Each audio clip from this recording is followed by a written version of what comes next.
इस वीडियो में मैं आपको फाइएट मनी और डिजिटल मनी में डिफरेंसेस एक्सप्लेन करूंगा। फाइएट मनी किसी भी कंट्री का सेंट्रल बैंक इशू, कंट्रोल और सुपरवाइज करता है और गवर्नमेंट इसको बैक करती है। जबकि डिजिटल मनी में कोई थर्ड पार्टी इन्वॉल्व नहीं होती जो ट्रांजैक्शन को कंट्रोल और सुपरवाइज करे, और ना ही गवर्नमेंट इसको कोई बैक करती है। डिजिटल मनी की ट्रांजैक्शंस कंप्यूटर के जरिए प्रोसेस और वेरीफाई होती हैं।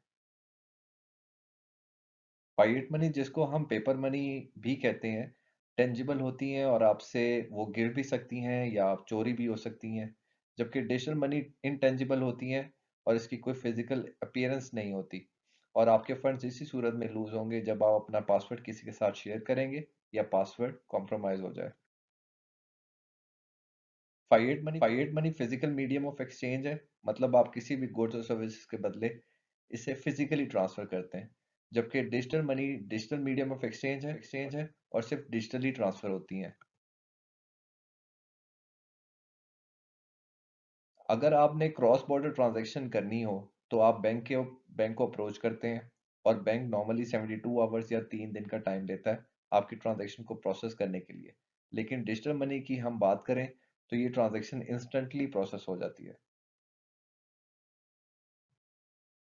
फाइएट मनी में बैंक आपकी ट्रांजैक्शंस को प्रोसेस करने की हाई फी चार्ज करता है, लेकिन डिजिटल मनी में ट्रांजैक्शन फी बहुत माइन्यूट होती हैं और आप पैसे विदाउट रिस्क के ट्रांसफर कर सकते हैं।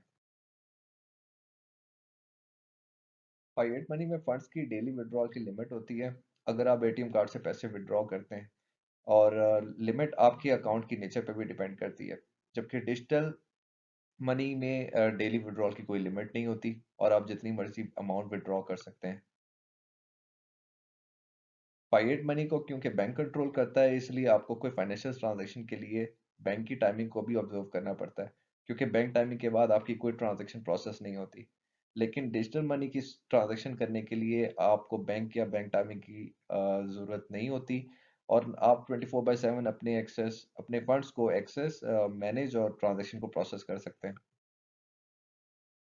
फाइएट मनी के केस में अगर आप बैंक को अप्रोच करते हैं और कोई क्रेडिट कार्ड की फैसिलिटी या लोन लेना चाहते हैं, तो बैंक आपकी ईसीआईबी रिपोर्ट या क्रेडिट हिस्ट्री को चेक करता है और आपके लोन या क्रेडिट कार्ड की रिक्वेस्ट को डिक्लाइन भी कर सकता है अगर आपकी ईसीआईबी की रिपोर्ट क्लियर ना हो। डिजिटल मनी में कोई केवाईसी नहीं होती, मीन्स कि कोई नो योर कस्टमर नहीं होता, जिसमें कस्टमर की डिटेल्स, कंप्लीट डिटेल्स होती हैं, और ना ही कोई क्रेडिट हिस्ट्री को चेक किया जाता है। आपको सिर्फ सेंट्रलाइज एक्सचेंज में वेरिफिकेशन का प्रोसेस कंप्लीट करना है और you are good to go with the transaction. अपने फंड ट्रांसफर करने के लिए बैंक आपसे मल्टीपल फॉर्म साइन करवाता है, और ट्रांजैक्शंस को प्रोसेस करने के लिए ह्यूमन इंटरवेंशन की ज़रूरत होती है, और कुछ केसेस में आपको ट्रांजैक्शन करने के लिए खुद भी बैंक जाना पड़ता है।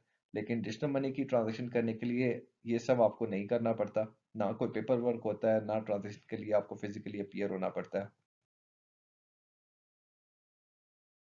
फाइएट मनी की ट्रांजैक्शन के लिए आप बैंकिंग सॉफ्टवेयर या एप्लीकेशन को यूज़ करते हैं, और हो सकता है कि बैंकिंग एप्लीकेशन हैक हो जाए या आपका पर्सनल बैंकर आपके पैसों को मिसयूज कर दे। जबकि डिजिटल मनी में आपके पैसों के रिस्पॉन्सिबल आप खुद होते हैं। ट्रांजैक्शन ब्लॉकचेन पे प्रोसेस होती हैं, जो 2FA two factor authentication code के थ्रू सिक्योर होती हैं। ट्रांजैक्शन स्मार्ट कॉन्ट्रैक्ट की लॉजिक इफ देन दैट के थ्रू एग्जीक्यूट होती हैं, जो कंडीशनल होती हैं। मैं एग्जांपल देता हूँ कि अगर आप बैंक से लोन लेना चाहते हैं तो बैंक आपको ये फैसिलिटी देता है कि आप इतनी अमाउंट इस एज अ कोलेटरल आप डिपॉजिट करवाएं तो लोन आपका डिस्पर्स हो जाएगा। Last but not least, central bank जो फाइएट मनी या बैंक नोट को इशू करता है, और वो 20वीं सदी के बाद के एंड पे बैंकों के पास ये ऑप्शन होती है कि फाइएट मनी या पेपर मनी को ज़्यादा प्रिंट कर सकता है, जो मुल्क की इकोनॉमी पे इन्फ्लेशनरी प्रेशर लाती है। जबकि डिजिटल मनी में सप्लाई लिमिटेड होती है, और एक सर्टन या फिक्स सप्लाई से ज़्यादा डिजिटल मनी प्रिंट या इशू नहीं हो सकती। तो ये थे फाइएट मनी और क्रिप्टो करेंसी में डिफरेंसेस। आई होप आपको वीडियो पसंद आई होगी। वीडियो को लाइक और शेयर, चैनल को सब्सक्राइब करना ना भूलिएगा।